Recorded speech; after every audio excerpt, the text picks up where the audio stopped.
Hi, my name is Chris McAllister. Welcome to the Sight Shift Podcast. If you've ever found yourself in that tense place of leadership where big goals collide with deep conviction, there's an old word for that. It's called wilderness. And when you're in the wilderness, in the uncertainty, you're in a beautiful place because that's where you can find ancient wisdom. For ambitious, faith-driven leaders, I want you to know there's a way forward and you're not a bad leader to be where you are. We're going to help you in this podcast take all of those moments and use them to make culture your edge in your team, in your organization, in your family. Welcome, everybody, to the C-Suite series on the Sight Shift Podcast. And super fun today to introduce you to my friend and welcome him to the podcast, John Carter. John, welcome. Thank you for being here today. I'd love for you, just as we kick off, to introduce yourself, tell us your role, what you've been doing, and the big change that occurred, and then we'll start unpacking everything. Yeah, sounds good. Well, thanks. It's a pleasure to be here. Actually, 40 years ago, I chose to be in the financial services industry. It's really the most amazing industry, and so grateful that I did that. And 20 years ago, I took a role at Nationwide. I've had 3 jobs at Nationwide Financial, but my most recent one is President and COO of Nationwide Financial. Chris, it's pretty amazing that we're talking today because I announced my retirement in January earlier this year, and today is my last day in the office. That being said, lots of emotion, lots of excitement, lots of adrenaline. But I'm leaving one of the nation's largest financial services firms, one of the most amazing teams. We'll talk about some of the progress and things that we've made, but literally being on top of our 37th floor here at Nationwide, America's Fortune 74 company, and the profit center of this 100-year-old firm. Super exciting day, and I was really pleased that the last thing I'll do in my office will be this podcast with you. Wow. Oh my goodness. That's such an No honor. pressure. None at all. Such an honor. And for those listening, I think one of the things that has stood out to me that is so evident about the impact you've made is to watch the narrative at large shift towards this attention on Nationwide Financial. And I think for those that are listening or watching, just to get a quick context, this is why Peyton Manning in those commercials started talking about Nationwide Financial, not just Nationwide. So you've shifted the conversation in a significant way, and I know the team is supported in that in a big way. What fuels your passion? Because for me, as I've interacted with you, really in 2 concentrated seasons in 2020 and in 2024, 2025, I leave being with you and I'm impacted by how much you care about professional development and leaders being at their best. You approach everything from this standpoint of this is the baseline. Where does that come from for you? Well, I think that for all of us, and for me, did I wake up and say I'm going to be a leader of a Fortune 75 company? I don't know if I even dreamed that big, but earlier in my career, I focused a lot on myself, as we all do when we're out there making our way.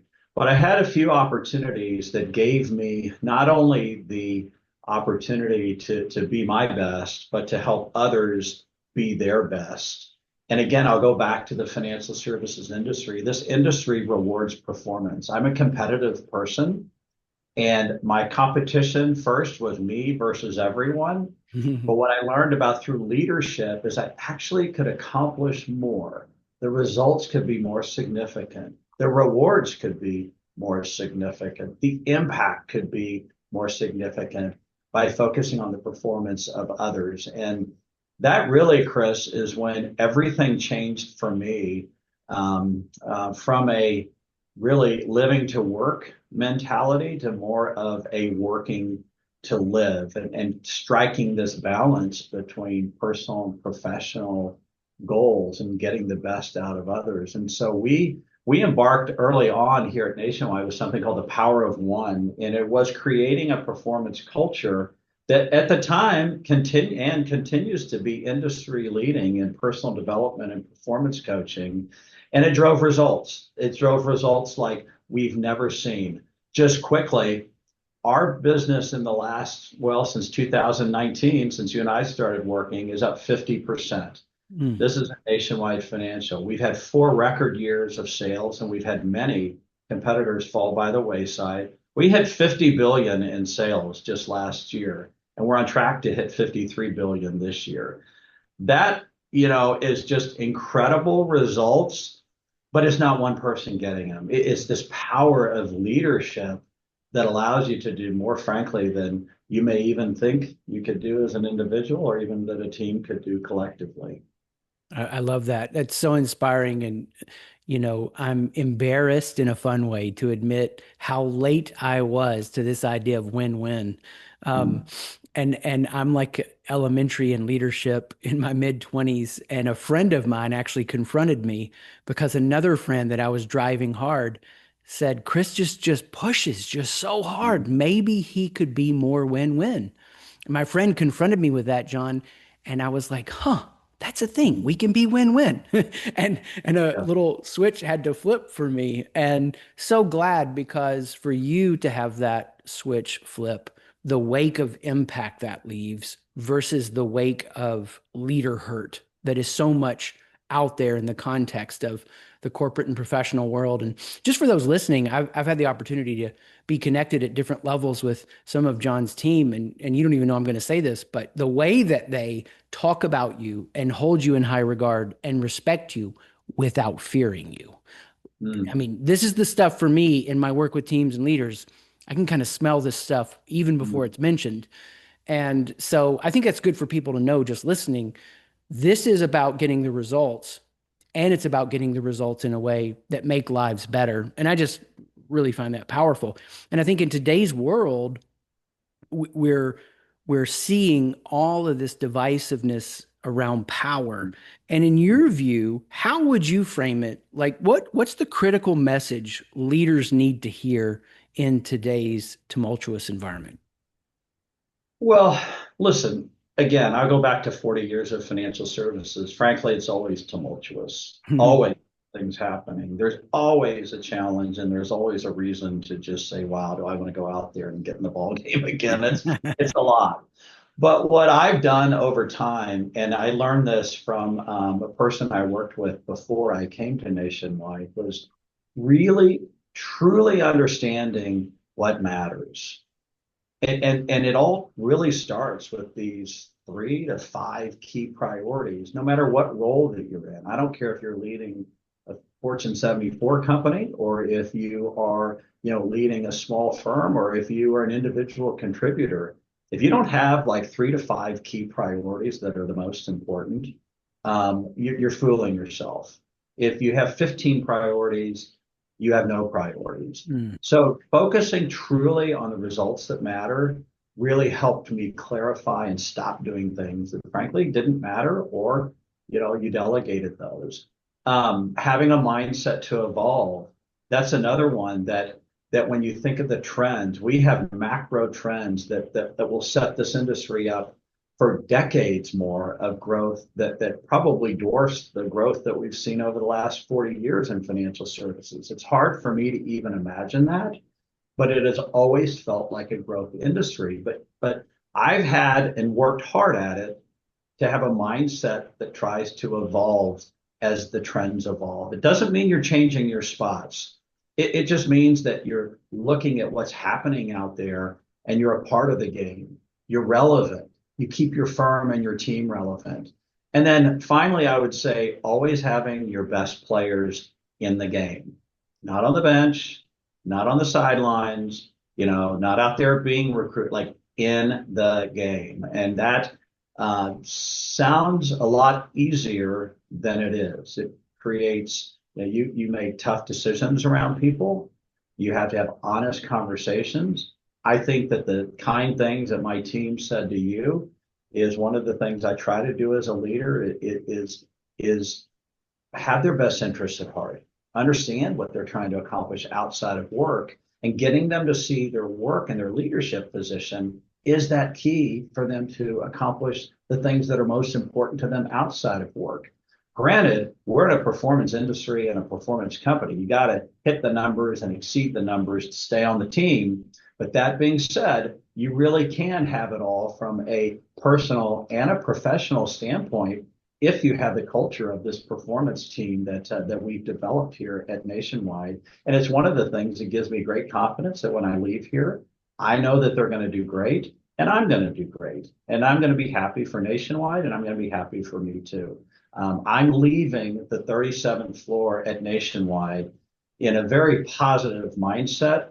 And I'm very happy that the succession plan that I proposed to our CEO is what he put in place and activated. So he's hiring from within the team. And that just gives an incredible, I think, amount of confidence in that team that's the first place that the CEO looked to for the talent to lead the organization when I leave here today.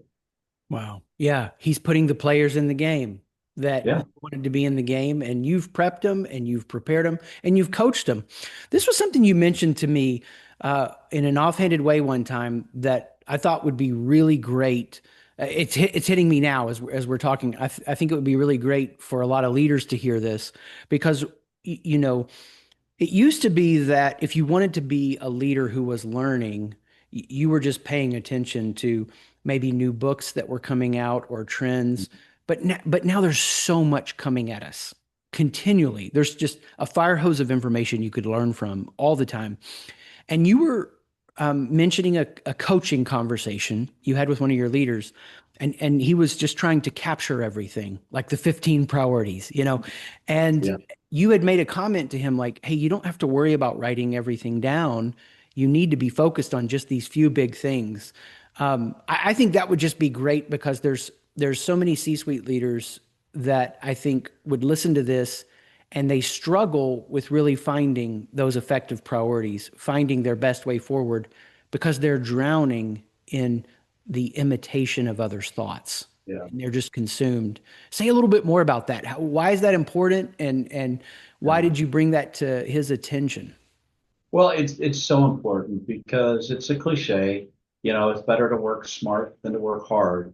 I'd say when you have 15 priorities, you're working hard, you're not working smart. And here's why. If I have a leader that has 15 priorities going on, and so many of those priorities have a deliverable that's less, let's say less than 3 months, even it may be less than 30 days. Everything that they're working on is short term.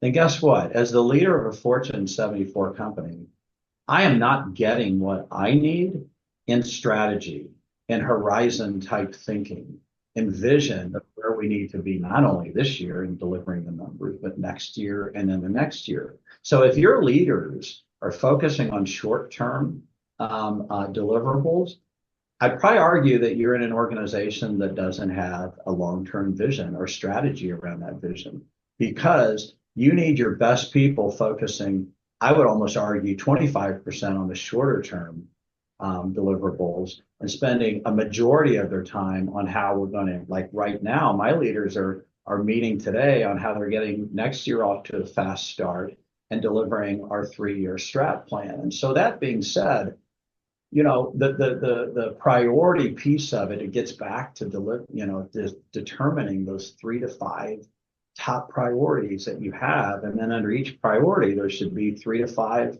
accountability factors in that. And to me, that's when you start leading.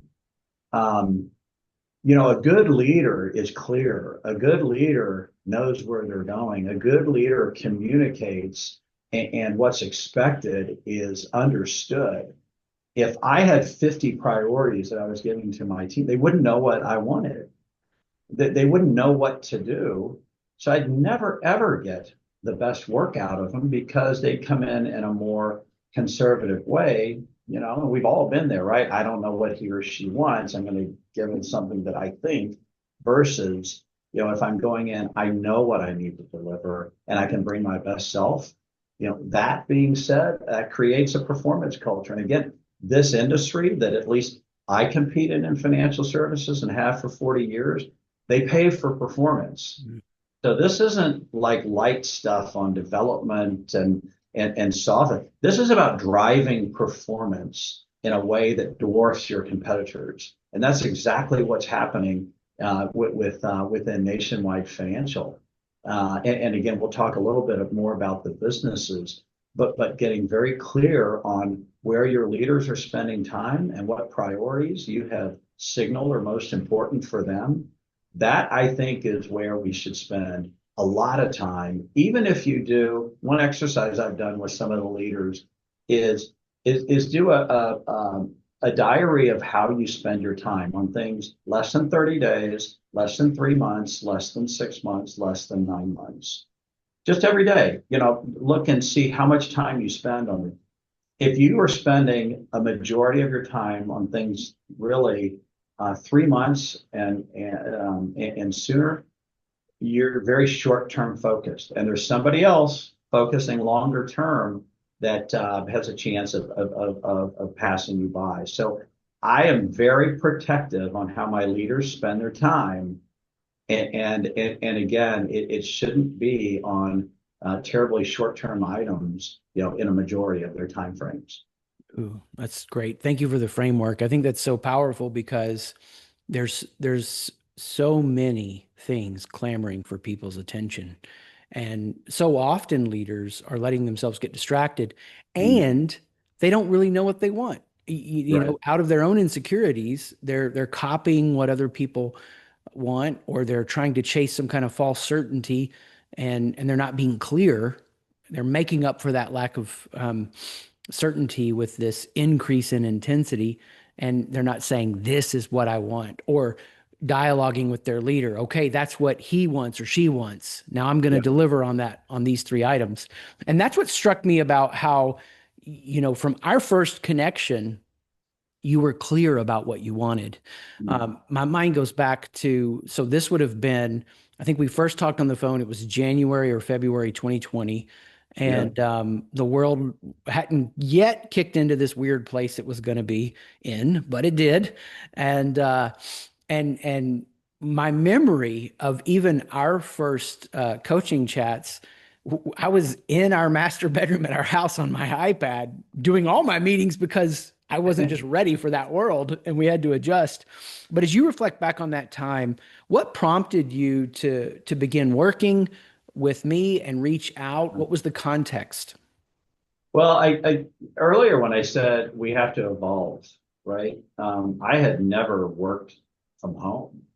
I've always worked in the office, and we also had invested pretty heavily at Nationwide in virtual technologies, thankfully, prior to COVID.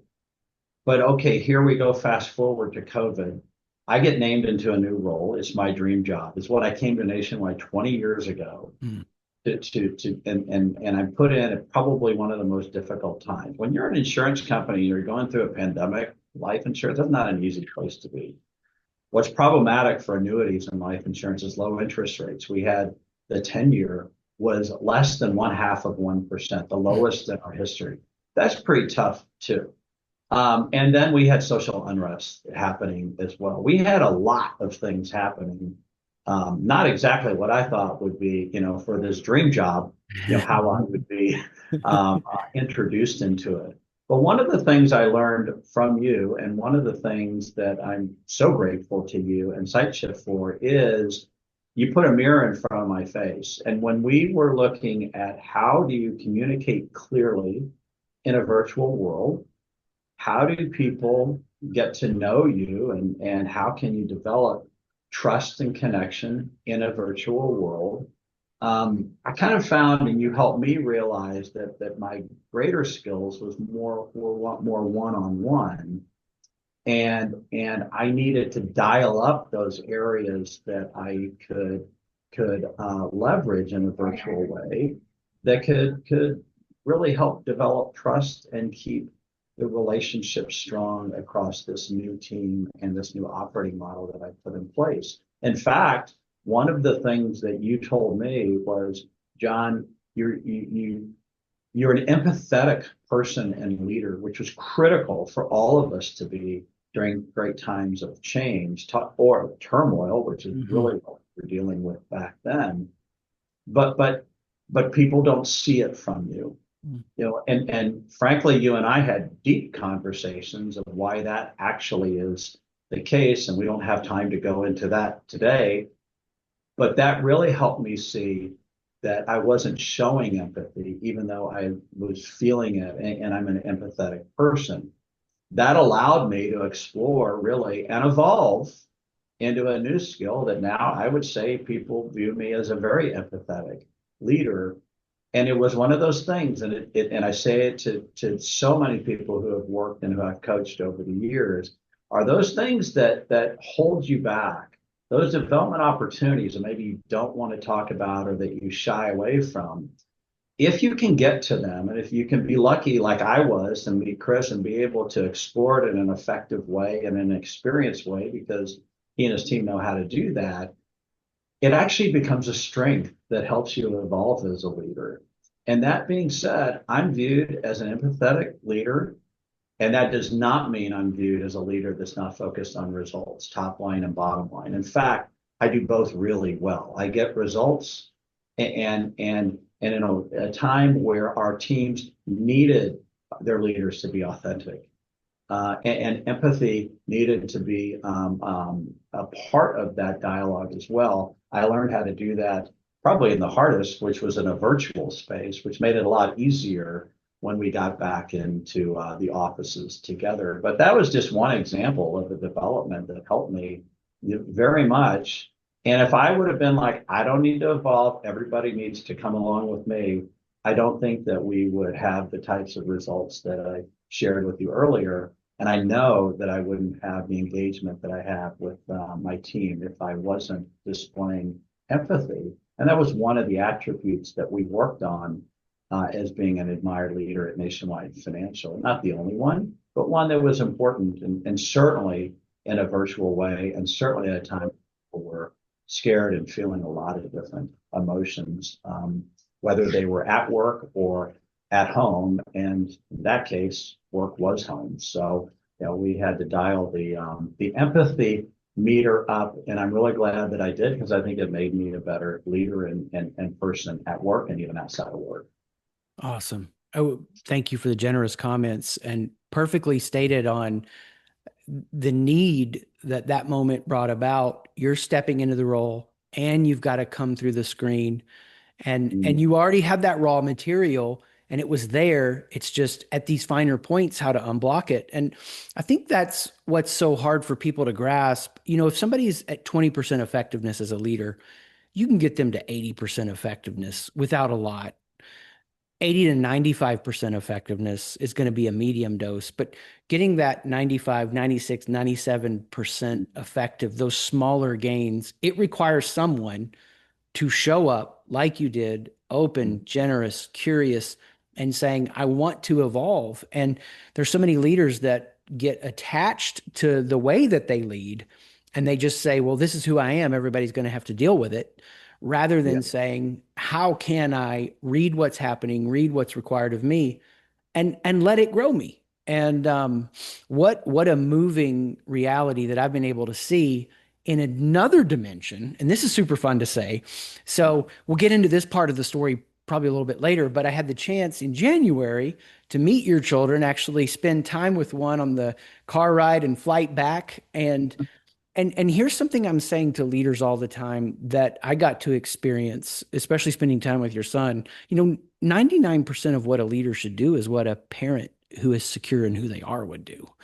And and it's this way of showing up that brings an attention to results with care. Because Mhm. if we just brought care to our children without encouraging results, right? And then they're living in the basement and Yeah. ordering DoorDash all the time, or all the crisis that we see. And so I think for people to really get this, how transformative these kind of moments can be when a leader becomes unblocked, You've already told a little bit of the story. We're talking about massive, massive impact. So give us a snapshot here of the key developments and changes that have occurred under your leadership in this role that you entered into over the past 6 years.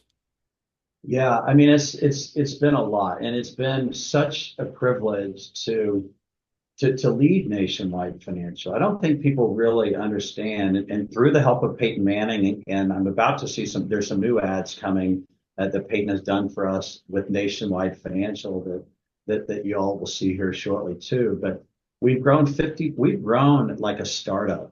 And Mm. Nationwide Financial, inside of Nationwide, the enterprise, was a startup close to 50 years ago. In fact, most people on this podcast probably know us as a home and car insurance company and commercial insurance. That is in fact true.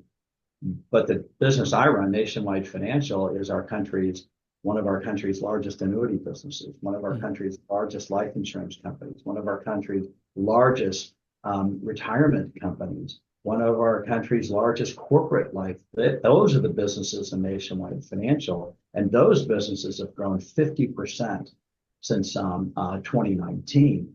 That being said, our bottom line we've never made more money either at a time that is important, right? Because we are a mutual, we're private, and we're in business for our consumers. But this Nationwide Financial has been a profit engine. And just, since I came into this role, we certainly have hit the numbers across the products. We made Nationwide's largest acquisition to date. We acquired a stop loss or a benefits company from Allstate.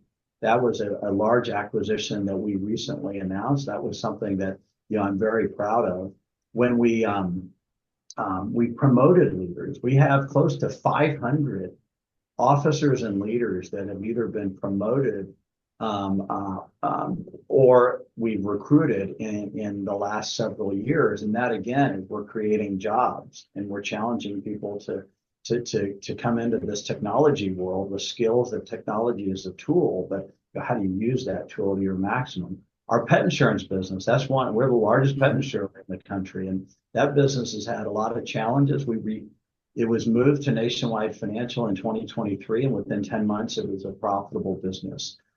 That's the mindset. Like we had this operating model across these businesses and this ability to drive thought leadership, customer satisfaction, and investment management across the product sets in a way that delight our customers, but also that leverages the best practices across these very complex businesses. And I've never seen anything like it because every business was ahead of plan. Every business was in their target profitability. Every business was beating their competition and gaining market share. And these are very challenging businesses to be in. And I think it has to do with the operating model we put in place, the leaders that are leading these businesses and these initiatives, and the support that we get within Nationwide to continue to grow Nationwide Financial. We are just about to celebrate our 100 years. And in 2026, Nationwide will be one of the very few, I think less than 3% of companies in our country make it to 100 years. Mm. We've never been stronger. We've never been more stable. We've never been more profitable than we are right now. So as we finish our 100 years, what I'm very proud of is the legacy, or one of them that I lead, is that we finished our 100 years with Nationwide Financial leading.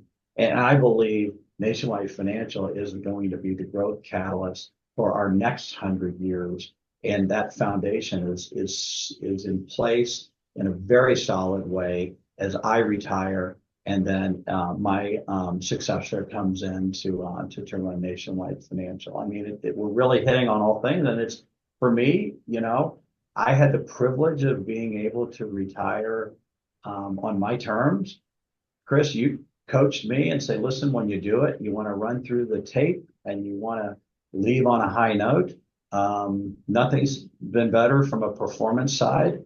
And so as I leave the 37th floor in a very positive way, I think I've kind of set things up for how you retire in a way that you're not only an admired leader while you're working, but you go through this transition and then you are demonstrating an admired retirement. And that is the work that you and I have been working on for over a year, is to have this positive experience as I let go of my old role and get ready for having an admired retirement. Mm, it's so inspiring. And what I love to say to people that are listening right now is, you know, this, in my experience with John, it's just me and him talking. This is exactly what I experience. It is an overflow of vision that's infectious. So you can hear that. You can hear the vision for what it means to see what's been accomplished in the future and that it's brighter. And that vision isn't just for the organization. You're living that vision out for yourself. And you used a key phrase there, to let go of the role. And why is it that so many in the race poorly? Why is it that so many don't exit in a way that's admired leadership? Because they're clinging to it, right? This Yeah, insecurity and this role defines them. It is the source of their identity. And so they can't let go of it in a healthy way. And they can't think through replacing themselves, because if they don't need me, then what does that say about who I am? yeah, And so I think for people listening to this, just to really grasp, it wasn't like you were in a spot of going, oh no, I better get out. It's no, okay. This is incredible. I mean, you could actually stop leading, not that you would do this, stay in the role and coast for years to come. yeah. And you've never seen anybody do that, I'm sure. Yeah, And that's not, I mean, you look around, you can look at coaches, you can look at business. I mean, people that stay at the party a little bit too long, it's not a good look. And for me, I started my career in sales, and here I am leading one of our country's largest financial services firms. So it was fitting for me. We have a national sales meeting at Nationwide once a year. It's like 1,000 people that sell and represent nationwide products in areas like banks and brokerage firms and RIAs, et cetera. And that being said, I wanted my retirement to be announced where my career started in sales. So I met with my CEO and I said, "This is important to me. I want to demonstrate what this business can do for a person if you start in sales, and you can stay in sales, but you can do a lot of other things too. And I'm a great example of that." And so he indulged me. And that being said, I was able to attend our national sales meeting in Dallas in January. Chris, to his credit, came with my kids. I had my kids there as well when I really just talked about how great this industry is and the incredible experience you get in sales that can take your career wherever you want it to go. And then that gave me the opportunity to announce, my retirement from Nationwide. That would be a little bit later in the year. And I'm just so grateful that I was able to announce then and to have the kind of year that I've had. And we're still running through the tape. This is going to be our fifth consecutive record year. But to do that with my kids there, and Chris, to your coaching, I am retiring from Nationwide, but I'm retiring to other things. And Mhm. I think that's where I think people get mixed up and messed up a little bit, is if your whole identity is your role and you haven't planned in a thoughtful way. And SiteShift helped me do that in a way that I didn't even expect, the things I needed to be thinking about. I'm retiring to something, and I'm just as excited about the next chapter as I was 40 years ago when I got my first job in this industry. So that's how I'm looking at it. It's almost like another job, but I think it's going to be a lot of fun, this new job. And I'm retiring from Nationwide, but I'm retiring to what I hope to be an admired retirement legacy. I love that framing. It's a beautiful way to illustrate this idea. It's vision, it's vision, it's vision. We haven't talked about this, but it was such an honor to be in the room. I don't know if you remember this. I did. I heard it when you stated you were stepping away, and because that had to be such a surreal experience for you, Mm. there was a gasp in the room. Do you remember that? I do. And for those of you listening that are in large organizations, I mean, Nationwide has 25,000 people. I just assume everybody always knows everything and there's no secrets. Unfortunately, I wasn't prepared that when I said the word retirement, people weren't prepared for that. Yeah. And it did create, you could almost feel the energy in the air in the room. It was one of the hardest presentations I gave, not because it was my retirement, but because I had gone through this personal journey with Chris to prepare, and then I had my kids there. Mm. So this message was as much about them as it was my career. I wouldn't be successful if I wasn't trying to make them proud and I had purpose in my work and in my life. But at that moment, when the organization learned that, oh wait, we weren't knowing this is where you were going. It was a very tough presentation. It was very emotional and it was very powerful, and something that I'll remember my whole life because it was a high point of my career to be able to tell 1,000 people that you're in the best seat you can be in the best industry that you can be in as a company that you can accomplish anything that you want to accomplish. I mean, and to have your kids sitting there to see that type of inspiration. I mean, these are gifts, and I'm glad that I wasn't shortchanged that gift by not being able to announce my retirement where my career started in sales, and I'm always grateful that it started there. And I think remembering kind of where you came from is an important part of understanding where you go next when you decide to retire. Beautifully stated. And what I appreciated so much about the intention you had is to do it thoughtful, to prepare, and you were so emphatic on this with me in our time together. I don't want it to be about me. Because Yeah. I remember as we talked through things, I was like, it won't be about you. You're going to show them how to do it, but let's inspire them with the example because they're gonna have that to relate to in you. And I was just so elated to watch the ways that you told the stories and drew them in and helped them relax and make sense of their own struggles and growths and then inspire them to what could be. Because the reality is, there were 1,000 people in that room and more outside of that room that, in a sobering way, not to demean them in any way, but would change spots with you like that. Mm. And then you were there saying, I'm actually stepping away. And so I think yeah, like you said, you could feel that in the room and you led them through that moment beautifully. How would you best Wait, Chris, articulate? you know what? Yeah, I just want to, what's funny about that is what's that that? was videotaped, and I've yet to rewatch it Really? because in my mind, it was such a powerful, um, you know, occurrence for me. And it was so positive and so emotional. I almost don't want to watch it again or don't want to watch it because I don't want how I remember it to even change. It was one of those things that was that moving as an individual. Oh, So I would say when you have opportunities to announce your retirement, do it in a way that's real. Do it in a yeah. way that gets to the core of who you are. Do it in a way that the legacy isn't just your 40 years in the industry or the 20 years in the industry. I mean, an important part of what we worked on and what I wanted to accomplish was my how I left.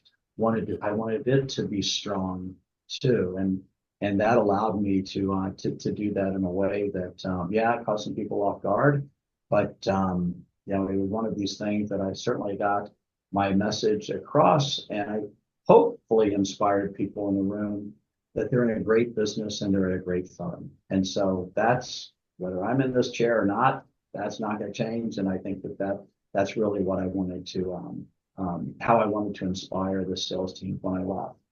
I love that. I love that. Yeah, that's a great thought. Like, no reason to have to watch that. Just live in the memory of it in a beautiful way. The only thing I would like to relive from that moment is whatever wine we had at dinner that night. It was That fantastic. Chris joined me and my kids, and interestingly, my CEO wanted to join us as well. Just us. I mean, there were just the six of us at a dinner in Dallas, and that again is something that I'm very proud that my kids were there. I'm grateful, Chris, that you were there, and I was impressed that my CEO joined us in what was a pretty intimate and important breaking of the bread. Yeah. Wow. Very well said. When you think about what you were watching out for during this process, one of the realities that I think people skip over is how strategic you wanted to be to inspire with a message that the best is still yet to come and to anchor that in data. It wasn't just some forceful enthusiasm.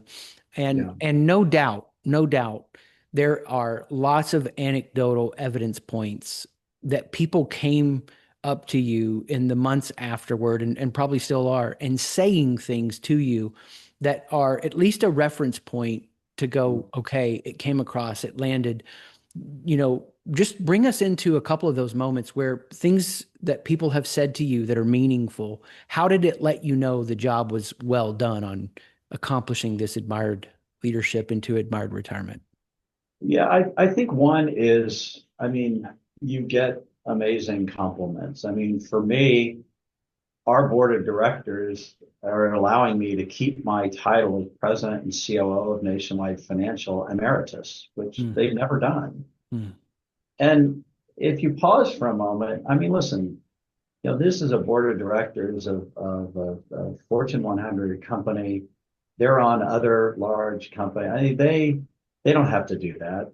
They don't do that. I mean, I don't know of a time in my 20 years here that they've made someone emeritus from an officer standpoint. And that being said, I appreciated that. mm, I had a director share with me, let yourself enjoy this, have fun in this transition.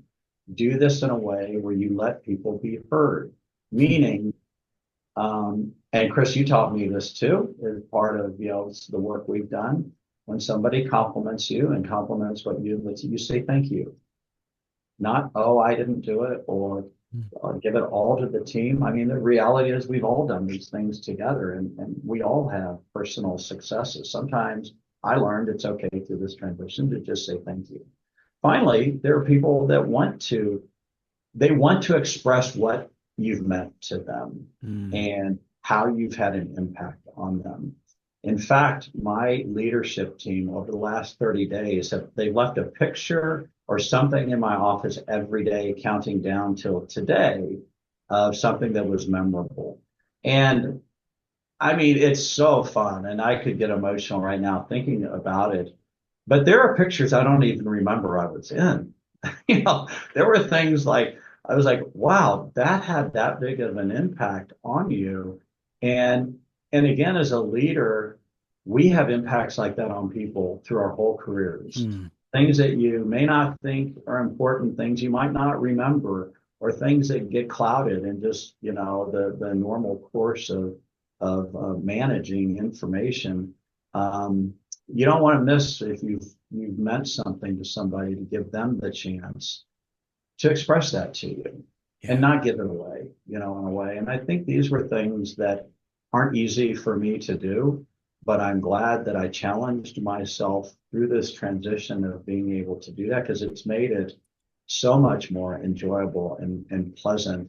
And I think that it's also, gotten the team ready for what's next too. And again, um, your people will look up during transitions like this or any transition happening in your companies or in your lives, and they're going to look at how their leaders are doing.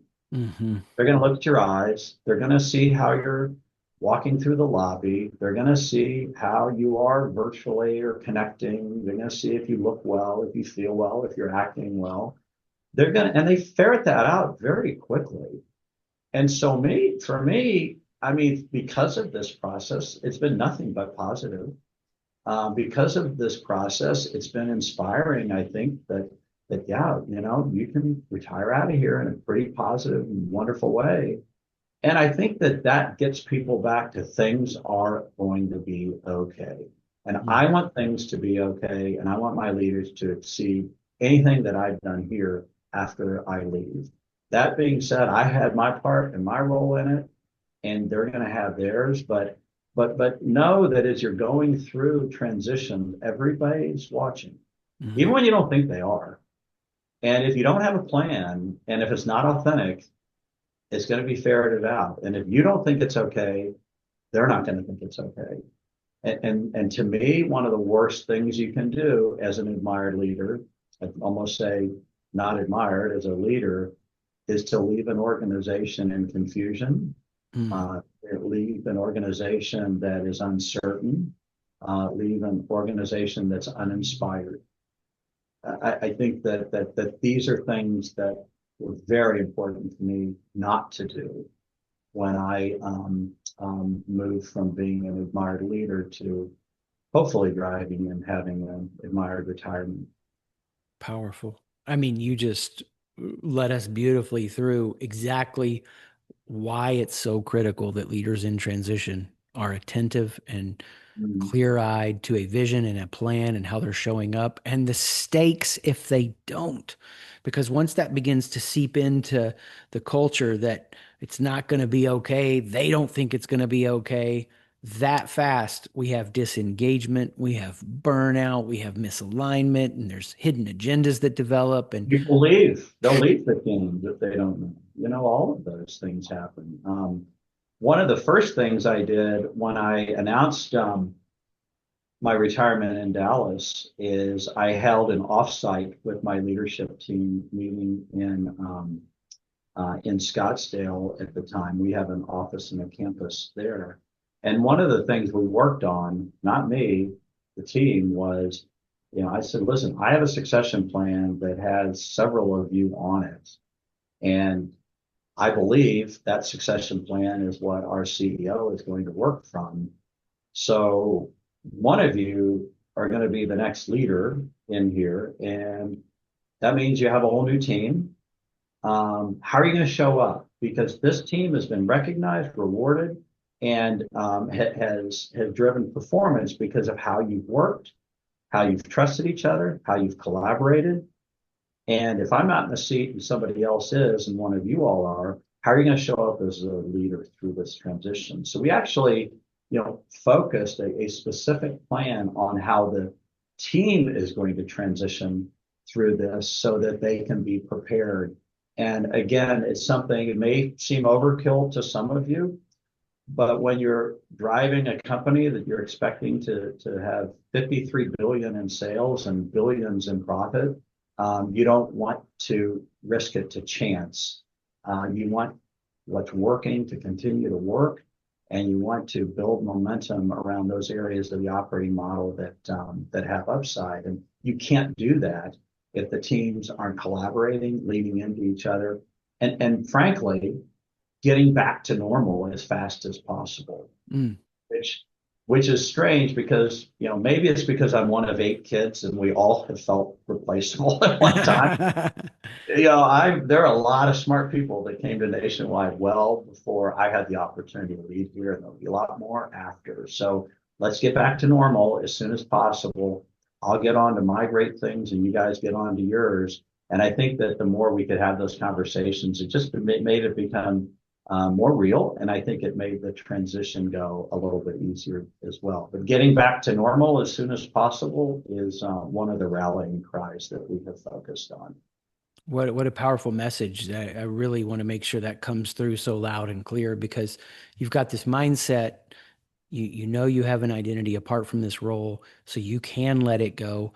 And then you're actually putting a plan into place rather than what I've seen so many people do is say they want it and even put dates on a calendar, but Mm-hmm. never plan like it's going to happen. And that's when, this reality shows up. I still think even in that planning, the surprise, the creative moments or the little moments of joy we didn't plan on show up unexpectedly from announcement to Mm-hmm. now, last Yeah. day in the office. What has been the most unexpected and surprising part of just this part of the journey? Oh, I mean, it's humbling, number Mm, one. When you have that opportunity to hear from people and what you've meant to them over your career, it's unbelievable. I think that having my kids be a part of the journey was really important as well because, as families and as parents, we sacrifice for our kids, but we also have to pick and choose. We can't be everywhere at one time, and it's challenging for all of us. That being said, when I look at what inspired me through the transition and surprised me were the things that we worked on as a leadership team when I was still, not lame duck, but mhm, still in the role, is what they are still focused on. It goes back to engagement. I mean, your leaders have to be engaged, and I think that establishing that personal and professional mission is critical, whether you're retiring like I am or whether you stay in the role. We very much have a work to live culture here at Nationwide and believe that you can have it all in that way. Um, but for me, it's been able to have just this little period of time in a 40-year career where you um, say thank you when somebody compliments you, mm, when you listen to the impacts that you've had as individuals on your team, or even I've heard from people that I haven't worked with in decades mm. that reminded me of what I did for them. I mean, that's incredible. And then finally, when your kids tell you they're proud of you, nothing's better. And so for me, I've always worked on being a top performer, and I don't care whether it was in high school and college and my first job and my last job. Um, I have confidence that I'm going to keep performing in this era and stage of retirement. And to me, that's what being an admired retiree is about, which is you're retiring to something.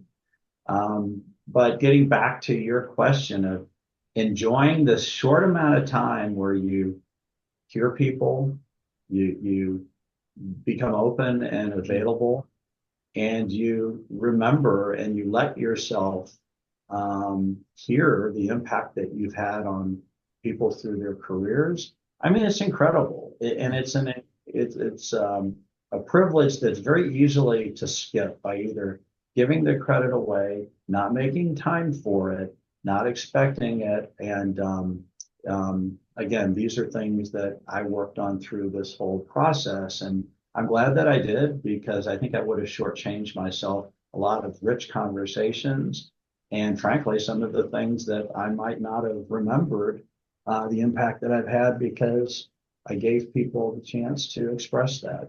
Mm, that's awesome. I can only imagine something even as simple as those 30 days, the things that you had no idea mattered and how much it mattered Yeah. to people. The metaphor in my mind right now is it's really been a season for you between announcement to now to be at the Vista and enjoy the view and to soak it up and to enjoy it and Great way to put it. It really is. And I don't think we spend time doing that enough. mm, And I've yeah, allowed myself that, which has been great. I don't yeah. know if you have to necessarily retire to do that. Maybe that's something you can work on, Chris, because you certainly get an entire sense of appreciation that maybe you didn't have when Mm. you and gratitude that I had that this has brought about. Beautiful, beautiful. I'm so grateful for you to be here today and share of your journey so thoughtfully, and the kindness of speaking of our impact together and the work that you did was the massive part of that. Any encouragement before we go? And I've got a thought for you. Yeah, just I mean, what I've said to others is I'm retiring from Nationwide, but it doesn't mean I'm like retired. Yeah. I'm retiring to become an admired. I want to have an admired retirement legacy, and I think I'm going to be able to do that by focusing on all the possibilities that are ahead, paying attention to the amazing trends that are out there that I can still be a part of, whether I'm working day to day or whether I'm out as a retiree, learning new things. I mean, learning new things is how you continue to grow and stay healthy. Health is a big part of what I tried to focus on as well. And I think that's even more critical as you get older. I want to keep challenging myself. Those are things that I've had challenges being in this industry, but now it's how do I challenge myself? These are things that I think keep us sharp. And so I have opportunities that I'm focusing on there. Not slowing down is a key message I've heard from anybody who's retired and anyone who has longevity is you do not slow down. Enjoy life. And that's really moving from a work to live mentality, which I think is a great mentality to have in the business world. And I don't think it shortchanges your results in any way. And Nationwide and our leadership team is a great example of that you can have it all in that way. But I'm switching now to an enjoying life mentality. And that's a little bit different. I mean, when you hit certain ages, you know you've been alive longer than you will be alive. That makes you really think about, I better enjoy today. You know, it's when I had my last day in the office of a 40-year career, my grandson, John Carter III, is at his first day of school.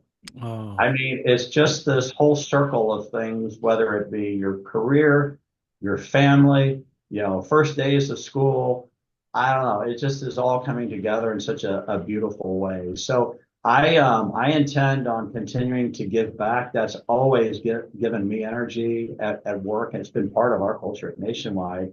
So I'm remaining involved with Nationwide Children's Hospital, with the Abigail Wexner Research Institute, amazing organization, as well as I'm on a committee for the president of the University of Missouri, which is my alma mater, my daughter's alma mater, my father's alma mater, as part of an investment advisory committee there. So, you know, lots going on from that standpoint, but going to let myself exhale a little bit and then just see what's out there beyond this amazing company and this amazing industry. And so I'm definitely retiring from Nationwide, but I'm retiring to what I think is going to be a really exciting and equally inspiring chapter of being an admired retiree.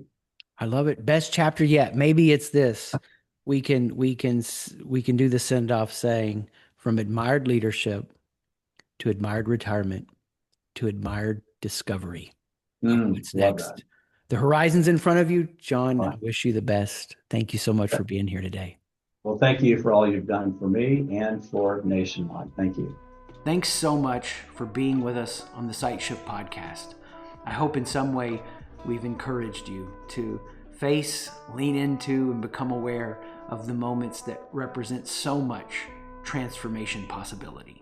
If you want more, you can always go to SightShift, SIGHT, shift.com, and learn to make culture your edge.